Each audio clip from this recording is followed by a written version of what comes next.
তোমার সাথে শুধু মালার কথা বলবি, আমার সাথে বলবি না। মালা দেখো আমার কাছে আছে, আমার দিকে চেয়ে আছে।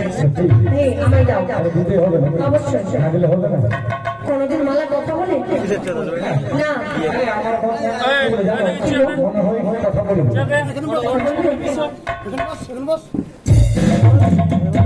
আচ্ছা, এই মালা পরে কিরকম লাগছে গো? দেখতে হবে তোমাকে। এই মালা পরে কেমন লাগছে জানো? কিরকম গো? মা কালীর মতো। আচ্ছা, মা কালীর মতো লাগছে। রাধা রাধা